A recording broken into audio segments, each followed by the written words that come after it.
तो बच्चों हम लोग के पास यहाँ पे पैराबोला का क्वेश्चन नंबर है 14। तो क्वेश्चन नंबर 14 में दिया गया है कि आपके पास पैराबोला है, पैराबोला की इक्वेशन है y square equal to 4ax।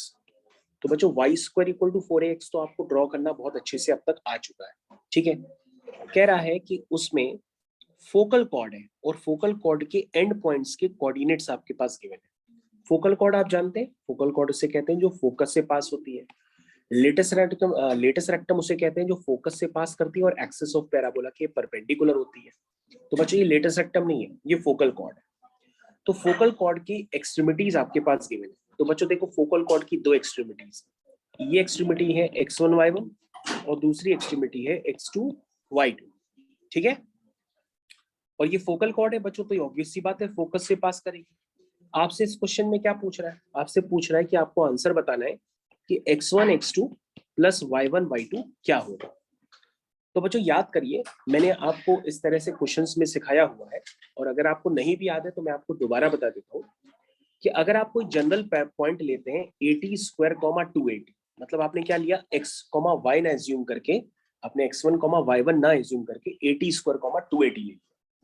और बच्चों मैंने आपको बताया था कि अगर कोई कॉर्ड फोकल कॉर्ड होती है तो अगर आप एक्सट्रीमिटीज पे उसके पैरामीटर्स t1 लेते हैं और t2 लेते हैं और फिर उसको इक्वेशन को a,0 से पास कराते हैं तो आपके पास एक रिलेशन आता है फोकल कॉर्ड के लिए। वो रिलेशन आता है t1 t2 is equal to -1। अगर कोई कॉर्ड फोकल कॉर्ड होती है तो उनके पैरामीटर्स जो होते हैं t1 और t2, उनमें रिलेशन होता है t1 t2 is equal to -1। उसको प्रूफ करने का तरीका क्या है, x1 y1 की जगह 81 स्क्वायर 281 रख दो, x2 y2 की जगह 82 स्क्वायर 282 लिख दो। फिर क्या करो, उस दो पॉइंट से पास करने वाली लाइन की इक्वेशन लिखो, फिर इक्वेशन को a,0 से पास कराओ, तो आपके पास लास्ट में कंडीशन आ जाती है t1 t2 is equal to -1 आ जाती है ना। तो बच्चों हम उसी का फायदा उठाएंगे, क्योंकि कॉर्ड तो फोकल कॉर्ड है। तो एक कोऑर्डिनेट हो गया आपका 80 स्क्वायर 280, तो दूसरा पैरामीटर क्या होगा, दूसरा पैरामीटर होगा a, मतलब जो t है उसको t को रिप्लेस कर दो -1/t से, ठीक है। t को किससे रिप्लेस कर दोगे, -1/t से, क्योंकि दोनों के पैरामीटर्स में क्या रिलेशन होता है कि दोनों का प्रोडक्ट -1 होता है, ठीक है। तो ये बच्चों पॉइंट बन गया a/t स्क्वायर -2a/t। क्या समझ में आया।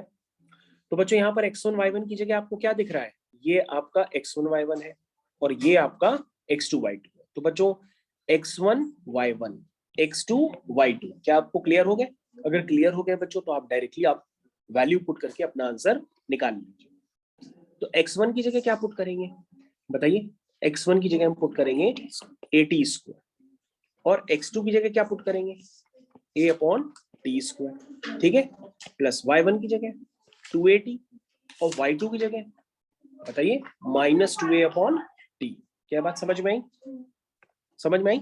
तो t स्क्वायर से t स्क्वायर कैंसिल, t से t कैंसिल, तो ये बच्चों कितना आया, या a square -4a square which is equal to -3a square. तो -3a स्क्वायर कौन सा आंसर है, बी पार्ट। तो बी पार्ट बच्चों इस क्वेश्चन का सही आंसर है।